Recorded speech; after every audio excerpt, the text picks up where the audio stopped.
Hidup di tengah ketidakpastian dan masalah keluarga seringkali memaksa seseorang untuk tumbuh lebih cepat dari usianya.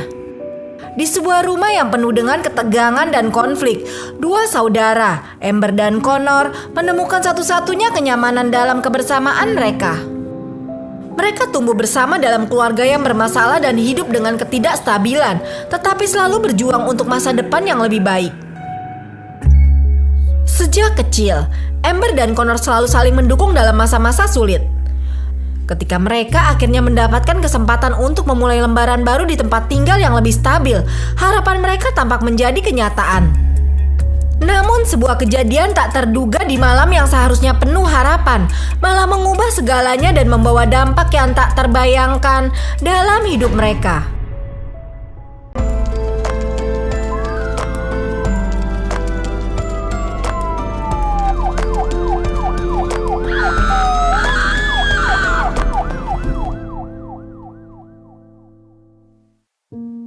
Amber Gibson lahir pada tahun 2005 di Skotlandia dalam lingkungan yang penuh dengan konflik dan ketidakstabilan.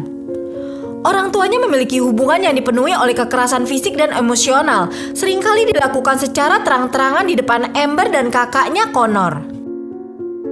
Setiap hari di rumah mereka seperti berada di medan perang, pertengkaran tak berujung, teriakan, serta kekerasan fisik terhadap ibu mereka menjadi hal yang biasa dilihat dan didengar oleh Amber yang masih kecil. Situasi ini menciptakan suasana rumah yang mencekam dengan ketegangan yang terus-menerus membayangi kehidupan mereka. Ayah mereka yang seringkali kehilangan kendali tidak ragu untuk melampiaskan kemarahannya secara brutal terhadap ibu mereka. Amber dan Connor, meskipun masih sangat muda, tumbuh dengan perasaan takut dan tidak aman. Setiap kejadian kekerasan di depan mata mereka meninggalkan bekas luka yang mendalam, bukan hanya pada tubuh sang ibu, tetapi juga pada keadaan emosional kedua anak tersebut. Hidup di bawah bayang-bayang kekerasan menjadi pengalaman harian yang sangat merusak. Pada tahun 2008, ketika Amber baru berusia 3 tahun dan Connor 5 tahun, kekerasan dalam rumah tangga mereka mencapai titik kritis. Layanan sosial yang menerima banyak laporan mengenai kondisi mengerikan di rumah mereka akhirnya mengambil tindakan. Amber dan Connor dipindahkan dari rumah tersebut dan ditempatkan dalam panti asuhan sementara sebelum akhirnya nanti mereka mendapatkan keluarga asuh. Kehidupan baru yang seharusnya membawa harapan tidak serta-merta menyembuhkan luka batin mereka.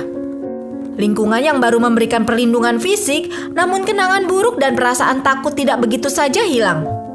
Meskipun secara fisik mereka terbebas dari kekerasan yang selama ini membayangi hidup mereka, dampak psikologis dari trauma masa kecil mereka tetap melekat kuat. Masa depan nampaknya belum memberikan titik cerah sampai suatu ketika mereka mendapatkan kabar bahwa ada keluarga yang akan mengadopsi mereka. Kita aman sekarang. 3 kata yang sederhana namun penuh harapan ini keluar dari mulut Connor Gibson yang kala itu baru berusia 5 tahun ketika ia dan adiknya Amber tiba di rumah orang tua asuh mereka, yaitu Craig dan Carol Niven yang dikenal sebagai keluarga yang penuh kasih dan perhatian. Kalimat itu terucap dengan nada polos, seolah menjadi janji bahwa semua kengerian yang mereka alami di masa lalu akhirnya telah berakhir. Amber yang saat itu baru berusia 3 tahun mendengarkan kata-kata kakaknya dengan penuh harap, meski mungkin belum sepenuhnya memahami maknanya. Bagi mereka berdua, perjalanan menuju rumah asuh itu seperti sebuah pelarian dari kehidupan kelam yang penuh kekerasan dan trauma. Rumah baru ini memberikan sedikit cahaya harapan bagi kehidupan kedua anak ini. Craig dan Carol berusaha menciptakan lingkungan yang penuh kasih sayang, memberikan keamanan yang selama ini tidak mereka dapatkan di rumah orang tua kandung mereka. Amber yang sebelumnya tumbuh dalam ketakutan, mulai menemukan sedikit kenyamanan di rumah asuh ini. Namun meskipun lingkungan mereka berubah, bayangan masa lalu tetap menghantui kehidupan kedua anak tersebut. Connor yang lebih tua dari Amber mengalami kesulitan yang lebih besar dalam mengatasi trauma yang dialaminya. Dia seringkali menunjukkan perilaku yang mengkhawatirkan, mengancam teman-teman sekelasnya, bahkan berbicara tentang hal-hal mengerikan yang seharusnya tidak terpikirkan oleh anak seusianya. Dia berbicara tentang kehilangan nyawa dan kekerasan dengan cara yang sangat mengganggu. Meskipun tanda-tanda ini seharusnya menjadi peringatan, banyak orang dewasa di sekitarnya, termasuk guru dan pihak sekolah, menganggap ini hanya sebagai upaya Connor untuk menarik perhatian. Seiring berjalannya waktu, Amber dan Connor menempuh pendidikan di sekolah yang berbeda. Amber bersekolah di akademi khusus yang jaraknya cukup jauh dari rumah keluarga asuh mereka, sedangkan Connor dimasukkan ke sekolah khusus yang menangani anak-anak dengan masalah emosional dan perilaku. Terlepas dari usaha keluarga asuh untuk memberikan kehidupan yang stabil, kenyataan bahwa kedua anak ini tidak mendapatkan perawatan emosional dan psikologis yang tepat semakin memperburuk kondisi mereka. Saat Amber beranjak remaja, tekanan semakin bertambah. Pada usia 14 tahun, keluarga asuh yang telah menjadi tempat perlindungan bagi Amber dan Connor mengalami kesulitan dan akhirnya pengaturan pengasuhan itu terhenti. Amber yang masih dalam masa perkembangan kritis harus dipindahkan dari lingkungan yang sudah mulai ia anggap rumah. Ia ditempatkan di unit hunian anak-anak sementara, sebuah langkah yang semakin memperburuk rasa isolasi yang sudah ia rasakan sejak kecil. Kehilangan dukungan dari keluarga asuh yang selama ini ia andalkan hanya menambah beban emosionalnya. Pada tahun 2021, tepat setelah ulang tahunnya yang ke-16, Amber mengalami tragedi besar lainnya. Ia diperkaos di rumah seorang pria berusia 20 tahun, James Starr, yang pada saat itu baru saja dibebaskan dengan jaminan atas tuduhan pelanggaran lainnya. Meskipun Amber dengan berani melaporkan tindakan keji tersebut, sistem perlindungan sosial kembali gagal melindunginya. Bukti DNA yang seharusnya digunakan untuk menjerat Starr tidak pernah membawa hasil yang diharapkan. Kasus ini, meskipun sangat serius, seakan tenggelam di antara tumpukan pelanggaran lain yang belum terselesaikan. Sementara itu, Connor tetap tinggal bersama keluarga asuh. Namun masalah yang sudah ada sejak kecil tidak juga membaik.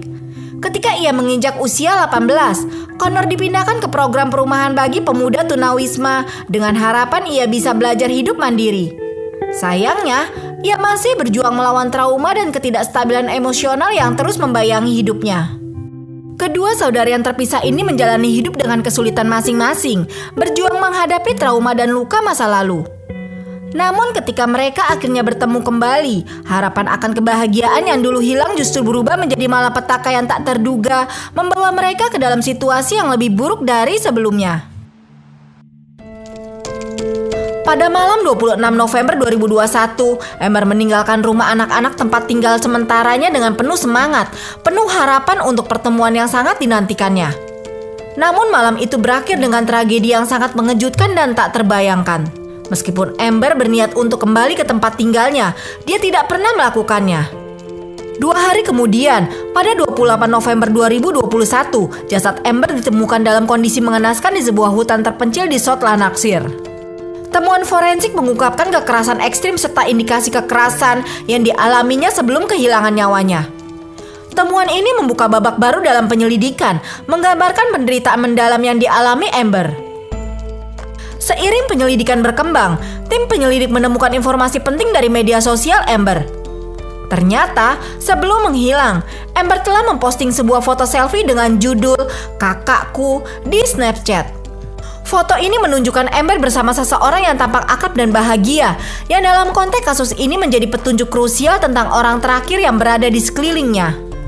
Dengan petunjuk ini, penyelidik segera mengarahkan perhatian mereka pada rekaman CCTV dari area sekitar lokasi penemuan jasad Amber. Gambar-gambar dari kamera pengawas memperlihatkan seseorang yang terlihat bersama Amber pada malam terakhirnya. Ketika identitas orang tersebut terungkap, ternyata itu adalah Connor, kakaknya sendiri. Penemuan ini mengejutkan banyak pihak dan memicu kecurigaan yang mendalam, memberikan petunjuk penting dalam mengungkap misteri di balik tragedi ini. Selanjutnya, untuk mendapatkan bukti tambahan, polisi memeriksa data telepon seluler Connor. Aktivitas ponselnya menunjukkan upaya untuk menghubungi beberapa nomor pada waktu yang dekat dengan kejadian, menandakan adanya usaha untuk mengkoordinasikan sesuatu yang mencurigakan.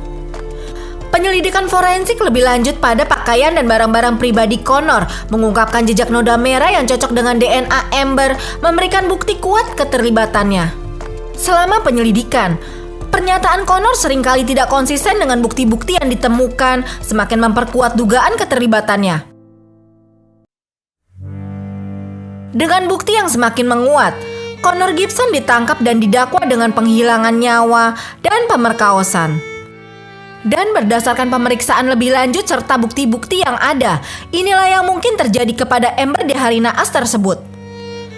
Pada malam 26 November 2021, Amber meninggalkan rumah anak-anak tempat tinggal sementaranya dengan penuh semangat, berencana untuk menghabiskan waktu bersama kakaknya.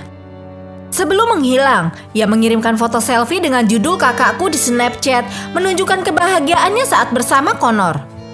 Setibanya di sebuah hutan di Hamilton, Connor melakukan kekerasan yang mengerikan terhadap Amber. Ia melepaskan paksa pakaian adiknya, melakukan pelecehan disertai kekerasan ekstrim, dan menyebabkan luka pada bagian kelapa dan tubuh Amber dengan sebuah benda tumpul.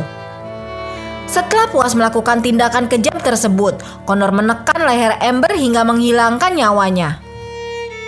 Dalam kepanikan setelah tindakannya, Connor melakukan beberapa panggilan telepon, berusaha mencari solusi untuk situasi yang telah dia ciptakan.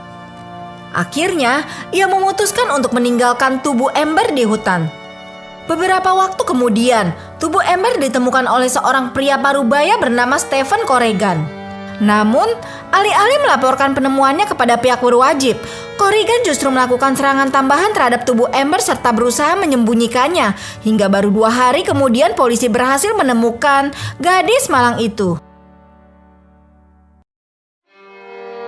Connor, kakak yang selama ini dekat dengannya, akhirnya ditangkap dan diadili atas tindakan keji terhadap saudara perempuannya.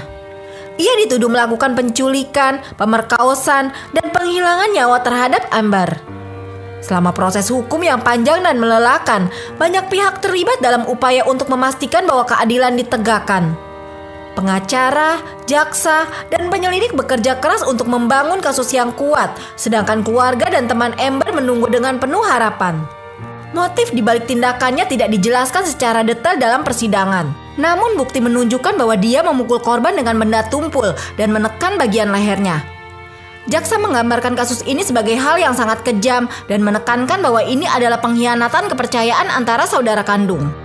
Pada Juli 2023, Connor dinyatakan bersalah atas semua tuduhan dan ia dijatuhi hukuman penjara seumur hidup dengan masa minimal 22 tahun sebelum ia bisa mengajukan pembebasan bersyarat. Keputusan ini, meskipun berat, tidak bisa menghapus penderitaan yang dialami Amber.